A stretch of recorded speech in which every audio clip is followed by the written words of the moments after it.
This Black History Month and every month, I want my students to feel outrageously loved. Loved enough to take risks and loved enough to be the leaders of the world. My hope for my students is that they feel proud of their Blackness and know that they can excel in all things, not in spite of being Black, but because of it.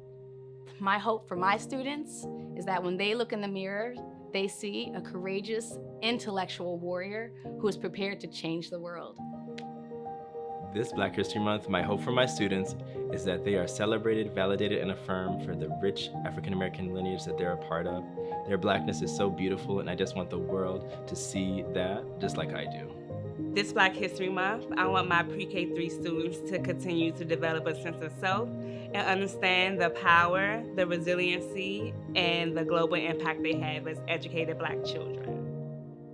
For this Black History Month, I want my students to know they're loved, they're valued, and they're appreciated. My hope for them for Black History Month is that they study their history, know their history, and carry that sense of pride with them always. For my students, I always try to instill in them as a native Washingtonian that there's more to the world than their four quadrants, than our four quadrants, that they are the future now and they're creating Black history.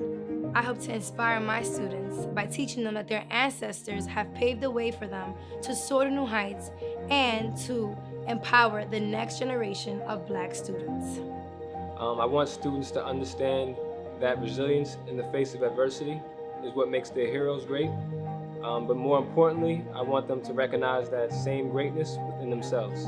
As a mother of two, something that I want for all of my students this year and every year is the same thing that I want for my daughters, is them to know that they are fearless and that they can do anything that they set their mind to. This Black History Month, I hope that my students understand that their path to success is not predetermined or as readily accessible as others.